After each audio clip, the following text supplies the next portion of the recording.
Halo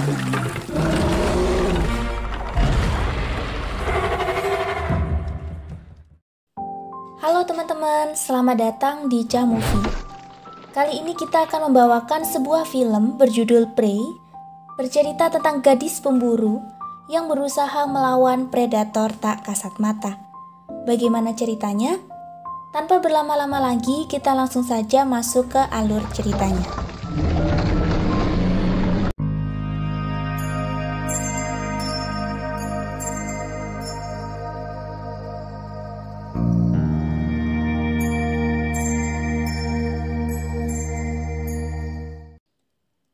Alkisah di tahun 1719.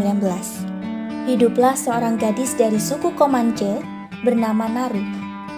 Ia bermimpi untuk menjadi pemburu handal seperti kakaknya, Tabe. Ia ingin membuktikan kepada keluarga serta sukunya bahwa ia sama hebatnya sebagai pemburu seperti halnya anak laki-laki.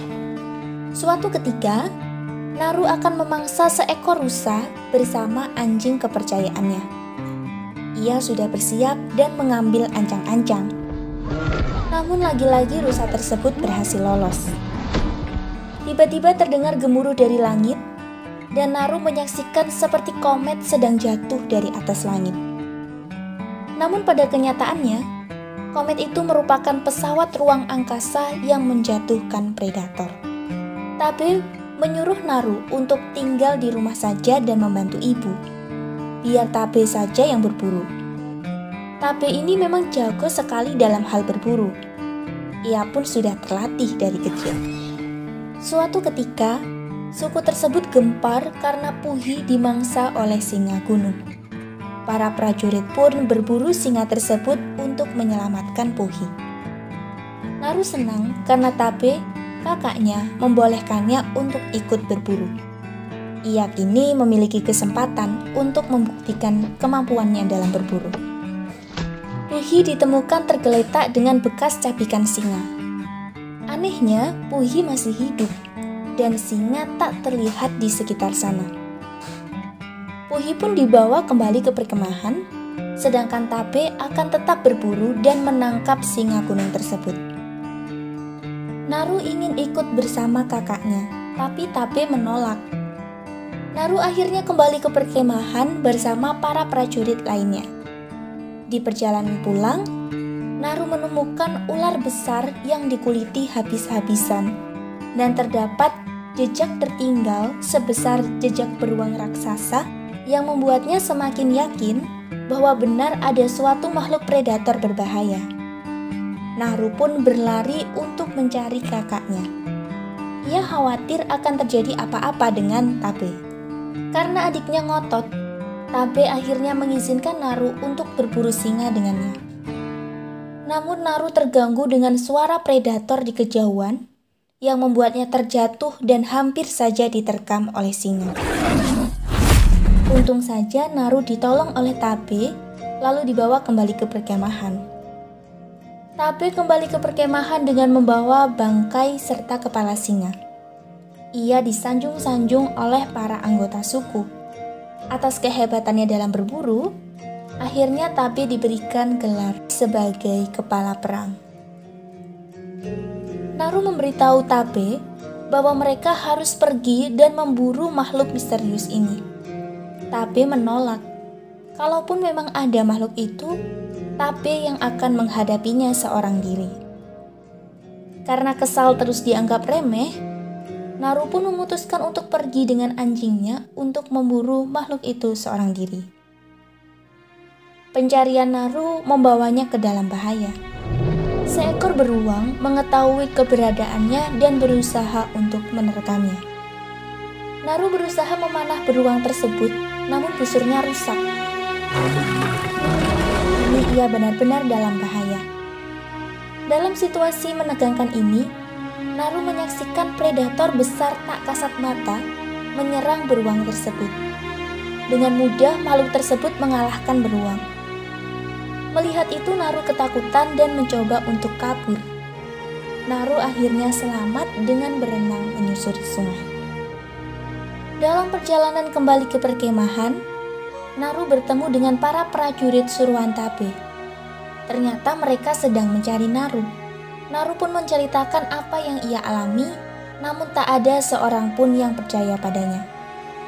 Bahkan para prajurit tersebut mengikat Naru agar tidak lagi kabur dan pergi mencari monster hayalannya itu. Tiba-tiba terdengar suara predator mendekat. Para prajurit bersiap untuk menyerang. Dengan mudah, monster tak kasat mata tersebut menghabisi mereka semua. Naru menjadi satu-satunya yang selamat saat predator menyerang mereka. Ia menyadari bahwa predator dapat mendeteksi mangsanya, bahkan yang tersembunyi sekalipun. Saat melarikan diri, Naru terjebak di perangkap para pemburu. Anehnya predator tidak menyerangnya, bahkan ia meninggalkan Naru begitu saja. Sebaliknya yang terjadi adalah Naru ditawan oleh para pemburu dari Prancis yang ternyata berusaha untuk menangkap monster itu juga.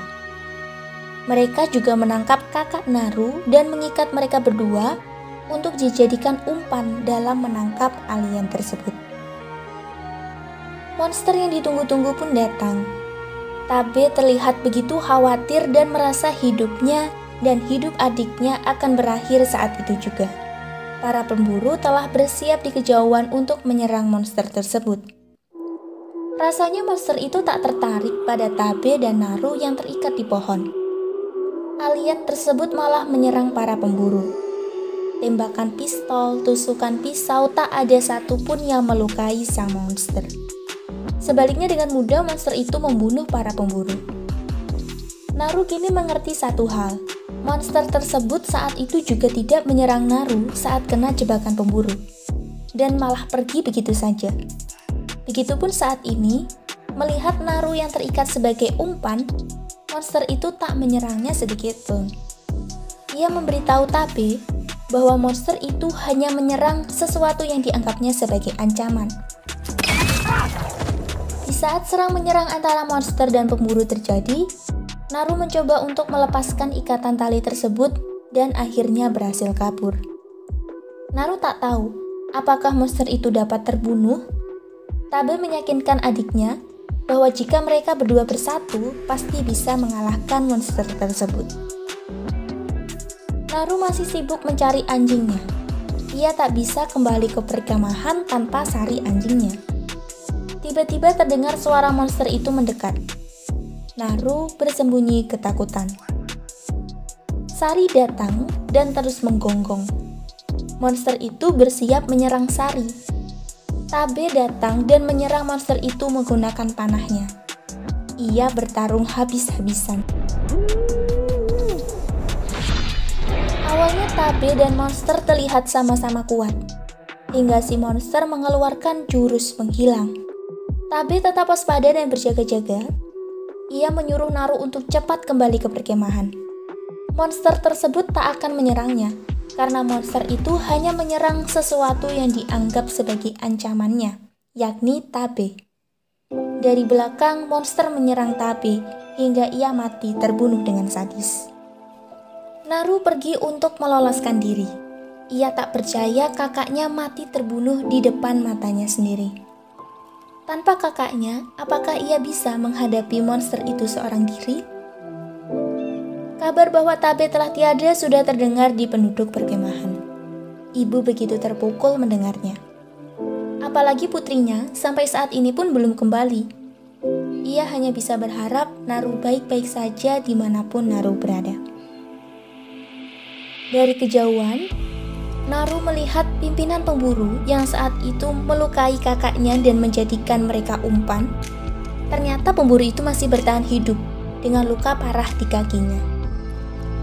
Naru menyerangnya dan berniat untuk menjadikannya umpan. Tidak dengan mengikat pemburu tersebut di pohon, tapi malah memberi pemburu tersebut pistol agar menembak Naru. Pemburu itu tak tahu apa yang dilakukannya itu dianggap sebagai ancaman bagi monster. Monster itu datang dan langsung menghabisi si pemburu. Dari belakang, Naru menyerang monster tersebut dan mengambil topeng miliknya. Monster terlihat begitu marah dan mengejar Naru. Terjadi pertarungan menegangkan di antara keduanya. Anjing juga turut membantu perlawanan, namun tetap saja Naru kewalahan.